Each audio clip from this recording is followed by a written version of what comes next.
तो बेटा आज हम डिस्कस करने वाले हैं एक्सट्रैक्ट ऑफ बैलेंस शीट। अब देखो, अगर आपको बैलेंस शीट का क्वेश्चन आता है तो मेरा सजेशन तो ये रहेगा कि पहले आप ये बेसिक फॉर्मेटिंग इसकी कंप्लीट कर लो। जैसे कि आप ये एक्सट्रैक्ट ऑफ बैलेंस शीट बना दो, उसमें आप साइड लिख दो इक्विटी एंड लाइबिलिटीज़, उसके अंदर आप मेजर हेड लिख दो शेयर होल्डर्स फंड, फिर आप डाल दो सब हेड शेयर कैपिटल और इंडिकेट कर दो नोट नंबर 1 से। उसके बाद आप नोट्स टू अकाउंट्स भी बना लो नोट नंबर 1, जिसके अंदर आपको 3 बातें लिखनी ही हैं: authorise capital, issued capital and then subscribe capital. तो ये देखो, जैसा आपको स्क्रीन पे दिख रहा है, बैलेंस शीट का क्वेश्चन स्टार्ट करने से पहले आप इतनी फॉर्मेटिंग पहले कंप्लीट कर लो। इसके बाद बेटा क्वेश्चन रीड करते हैं साथ में, और ऑथराइज कैपिटल और इशूड कैपिटल पहले लिख देते हैं। तो कंपनी के पास ऑथराइज कैपिटल है 20 लाख रुपीज़ की, और जो कि डिवाइडेड है 2 लाख शेयर्स में 10 रुपीज़ के ईच। तो ऑथराइज कैपिटल के अंदर हम लिख देंगे 2 lakh equity shares of rupees 10 each. Outer column में आ गया 20 लाख रुपीज़ का ऑथराइज्ड कैपिटल। आगे आपको जो भी डिटेल्स है वो हम वर्किंग नोट बना लेते हैं। एप्लीकेशन है आपका 3 रुपीज़ का, अलॉटमेंट है 6 रुपीज़ का इंक्लूडिंग प्रीमियम ऑफ ₹1, तो ये हो गया 5 rupees for capital and 1 rupees for premium. And balance हो गया आपका फर्स्ट कॉल पर, जो कि होता है 2 रुपीज़ पर शेयर का। अब company offered 80,000 shares for public subscription. तो कंपनी ने इशू कितने किए हैं? 80,000 शेयर्स। तो इशूड के अंदर लिख देंगे हम 80,000 equity shares of ₹10 each. Total हो गया कितना? 8 लाख रुपीज़। ये भी पार्ट ऑफ प्रेजेंटेशन है, सिर्फ हमें इंडिकेट करना होता है, लिख के छोड़ना है। मेन हमारा बैलेंस शीट पूरा जो है वो सब्सक्राइब कैपिटल के ऊपर टिका हुआ है। अब देखो, इसी के लिए हम एक टी डायग्राम ड्रॉ करेंगे जो हमें क्लैरिटी देगा कि हमें कितने शेयर्स का detail subscribe and fully paid up में लिखना है, कितने शेयर्स का डिटेल हमें subscribe but not fully paid में लिखना है, और कितने शेयर्स का डिटेल हमें फॉरफिटेड शेयर्स में लिखना है। अब सबसे पहले तो आप ये देखो कि पब्लिक ने कितने शेयर्स के लिए अप्लाई किया है। तो आपको बोला गया है all money has been duly called up and received except allotment money and call money on 5,000 shares held by Manish and call money on 4,000 shares held by आलोक। तो आपको डिटेल कहीं स्पेसिफिकली नहीं दी हुई है कि पब्लिक ने कितने शेयर के लिए अप्लाई किया है, तो हम यही मानेंगे कि जितने शेयर कंपनी ने ऑफ़र किए हैं उतने ही शेयर पब्लिक ने अप्लाई किए हैं, सब्सक्राइब किए हैं। तो 80,000 शेयर्स का डिटेल हमें बनाना है।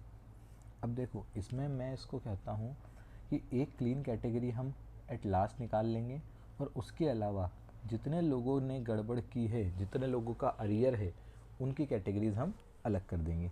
तो आप यहाँ देखो क्या लिखा हुआ है, all the money has been duly called, okay, received, बहुत बढ़िया, except allotment and call money on 5,000 shares held by Manish.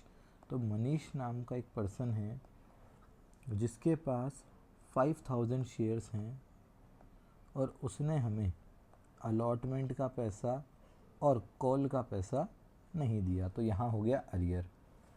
आगे हमें बोला है in call money on 4,000 shares held by Alok. तो आलोक नाम का एक पर्सन है जिसके पास 4,000 शेयर्स हैं, और उसने हमें कॉल मनी पे नहीं की। ठीक है, इसके बाद आपको कहा है मनीष शेयर्स वर फॉरफिटेड। तो इस कहानी को आगे कंटिन्यू कर दो कि मनीष के शेयर्स को तो क्या कर दिया? फॉरफिट कर दिया। And out of this 3,000 shares वर री इशूड, और इसमें से बेटा अब 3,000 शेयर्स को कर दिया गया है री इशूड। तो 2,000 शेयर्स बचे जिनको हमने अभी री इशू नहीं किया है। ये हो गए फॉरफिटेड शेयर्स बट नॉट री इशूड। अब आप देखो, सबसे पहले तो आप क्लीन कैटेगरी निकाल लो कि जितने लोगों से, जितने शेयर्स पे हमें कोई प्रॉब्लम नहीं है। तो 5000 शेयर्स मनीष के पास थे जिसमें गड़बड़ है, 4000 शेयर्स आलोक के पास है जिसमें गड़बड़ है। तो 5 + 4 हो गए 9000। तो इसका मतलब 71,000 शेयर्स ऐसे हैं जिस पे हमें कोई प्रॉब्लम नहीं फेस करनी पड़ी। इसको मैं कह देता हूँ क्लीन कैटेगरी। और जनरली क्लीन कैटेगरी हमारी कहाँ चली जाती है?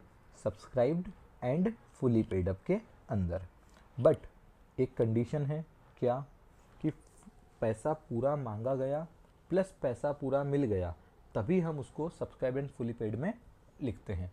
अगर हमने कॉल्ड अप यहाँ पर कम किया होता तो फिर ये 71,000 शेयर्स भी हमें कहाँ लिखने होते? Subscribe but not fully paid up के अंदर। चलो अब देखो, ये जो 3000 शेयर्स आपके रीइशू हो चुके हैं, ये भी आपको कहाँ ऐड ऑन करने हैं? क्लीन कैटेगरी के अंदर, क्योंकि अब इन शेयर्स के ऊपर भी कोई प्रॉब्लम नहीं है। तो आपके टोटल हो गए 74,000 शेयर्स जो क्लीन है, उस पर कोई प्रॉब्लम नहीं है। 4,000 शेयर्स हैं जिन पर अरियर है, और अरियर कहाँ का है? अरियर है कॉल का। तो इन 4,000 शेयर्स के लिए हम लिखेंगे कॉल्स इन अरियर, और अरियर कितना हो जाएगा? 4,000 शेयर्स पर फर्स्ट कॉल था 2 रुपीज़ का, 8,000 रुपीज़ का अरियर हमें लिखना है। ठीक है। और जिन शेयर्स को आपने फॉरफिट किया बट रीइशू नहीं किया, मींस ये 2000 शेयर्स, इनके लिए हम लिखते हैं फॉरफिटेड शेयर्स। और फॉरफिटेड शेयर के अंदर कौन सा अमाउंट जाता है? अमाउंट या फॉरफिटेड रुपीज़ पर शेयर वाला। तो इन शेयर्स पे आप देखो, 5000 शेयर्स थे मनीष के पास जिस पे उन्होंने अलॉटमेंट का और फर्स्ट कॉल का पैसा नहीं पे किया, तो इसका मतलब उन्होंने सिर्फ एप्लीकेशन पे की है 3 रुपीज़ पर शेयर की। तो मनीष से हमने 5000 शेयर्स पर 3 रुपीज़ पर शेयर के अकॉर्डिंग फॉरफिट किए थे, जिसमें से 3000 शेयर्स तो रीइशू हो गए। तो इस पे फॉरफिट किया हुआ पैसा या तो डिस्काउंट में चला गया या फिर बचा हुआ पैसा कैपिटल रिजर्व में चला गया, तो उससे हमें कोई प्रॉब्लम नहीं है। हमें देखना है कि इन 2000 शेयर्स पर कितना अमाउंट फॉरफिट किया गया था। तो 2000 शेयर्स पर 3 रुपीज़ के अकॉर्डिंग 6000 रुपीज़ फॉरफिट किया गया था, जो अभी भी फॉरफिटेड शेयर अकाउंट के अंदर शो हो रहा होगा।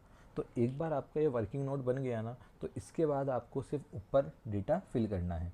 तो देखो, सबसे पहले 74,000 शेयर्स जिस पे कोई प्रॉब्लम नहीं है, वो हम कहाँ लिख देंगे?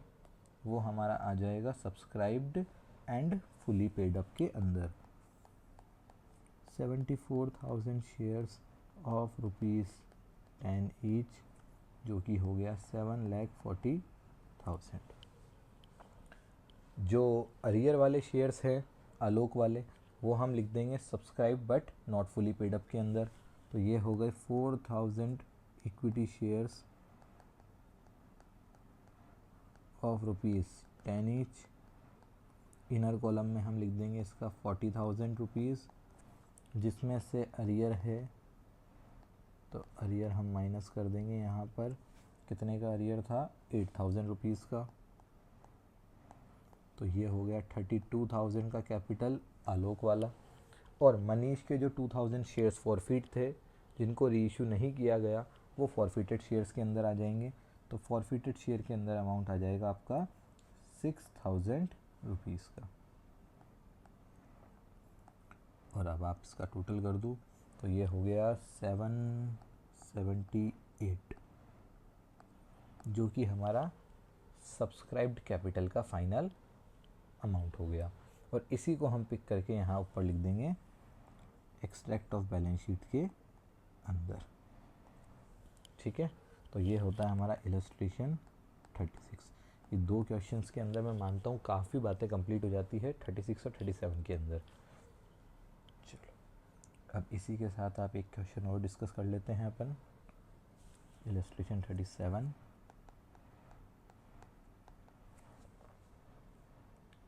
देखो, अगेन वही हम प्रोसीजर फॉलो करेंगे। पहले हम बेसिक फॉर्मेटिंग कर देंगे, उसके बाद क्वेश्चन रीड करते जाएंगे, authorise capital issued capital fill कर देंगे और पहले बनाएंगे टी डायग्राम। तो देखो आप इधर, कंपनी के पास ऑथोराइज्ड कैपिटल है 10 लाख रुपीज़ की, 1 lakh share of 10 each.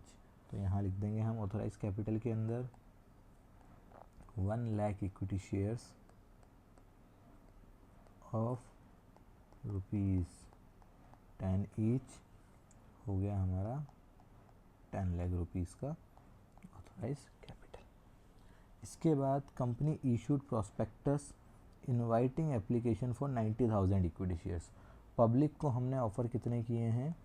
90,000 equity shares, तो वो आ जाएगा आपका इशूड के अंदर। 90,000 इक्विटी शेयर्स ऑफ ₹10 ईच, जो कि हो गया 9 लाख रुपीज़। ठीक है, अब चलते हैं मेन स्टोरी के ऊपर। क्वेश्चन कह रहा है हमें company received application for 85,000 shares. Company को 85,000 शेयर्स की ही एप्लीकेशन रिसीव हुई है, तो सब्सक्राइब्ड में हमारी डिटेल्स हमें लिखनी है 85,000 शेयर्स की ही। अगर ये जैसे कि अंडर सब्सक्रिप्शन का केस बना, अगर ओवर सब्सक्रिप्शन का केस होता, जैसे कि यहाँ पे एप्लीकेशन आ जाती है 90,000 प्लस, से फॉर एग्जांपल 95,000 शेयर्स की, तो भी सब्सक्राइब कैपिटल के अंदर हमें 90,000 शेयर्स की ही डिटेल फिल करनी होती। क्यों? क्योंकि सर जितने शेयर्स कंपनी इशू कर रही है, पब्लिक को ऑफ़र कर रही है, उससे ज़्यादा पब्लिक सब्सक्राइब नहीं कर सकती। ठीक है, अप्लाई ज़रूर कर सकती है, बट कंपनी जितने इशूड शेयर्स होंगे उतनी ही एप्लीकेशंस को एक्सेप्ट करेगी, उन्हीं को अलॉटमेंट दिया जाएगा। एक्सेस एप्लीकेशंस को रिफ़ंड कर दिया जाएगा, या फिर प्रो रेटा बेसिस के अकॉर्डिंग अलॉटमेंट होगा, तो भी मैक्सिमम अलॉटमेंट तो कितना होगा? इशूड शेयर्स के बराबर। चलो, तो अब हम टी डायग्राम हमारा बना लेते हैं 85,000 शेयर्स के अकॉर्डिंग।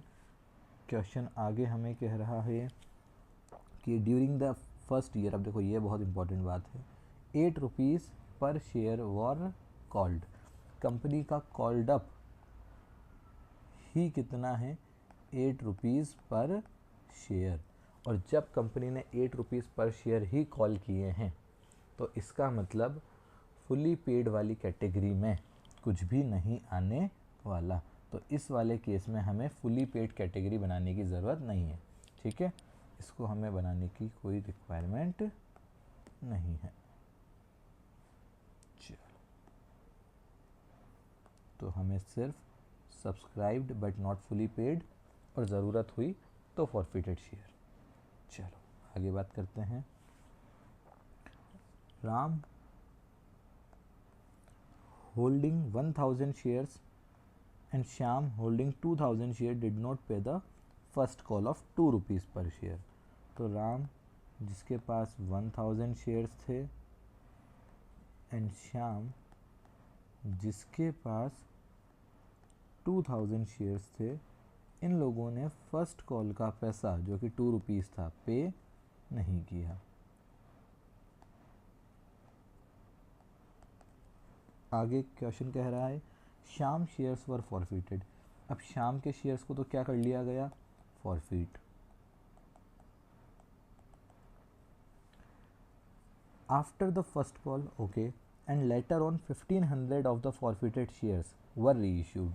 अब इसमें से आगे जाकर 1,500 शेयर्स को क्या कर दिया गया? रीइश्यूड। अब कितने में किया? 6 रुपीज़ में रीइशू किया, 8 रुपीज़ का कॉल्ड अप था, तो 2 रुपीज़ का डिस्काउंट हो गया। इससे हमें कोई ज़रूरत खास इसकी नहीं है। अगर हमें कैपिटल रिजर्व निकालना होता तो हमें इस चीज़ की रिक्वायरमेंट होती। हाँ, एक बात और, अगर यहाँ पे 8 रुपीज़ कॉल्ड अप की जगह फुल्ली कॉल्ड अप होता, तो फिर ये 1,500 शेयर्स हमें कहाँ लिखने होते?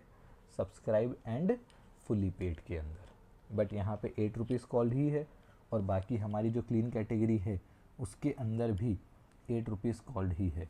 तो अगेन ये 1,500 शेयर्स तो हमारे कहाँ जाकर ऐड हो जाएंगे? क्लीन कैटेगरी के अंदर। और क्लीन कैटेगरी कितनी थी हमारी?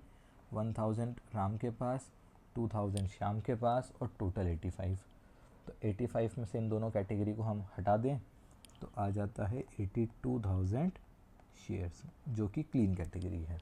ठीक है, तो यहाँ पर आ गया 83,500 शेयर्स। राम के शेयर्स क्योंकि फॉरफिट नहीं हुए हैं, इसलिए इनको हमें कॉल्स इन अरियर के थ्रू ही शो करना पड़ेगा, जो कि हो जाएगा हमारा 1000 इंटू 2000 रुपीज़।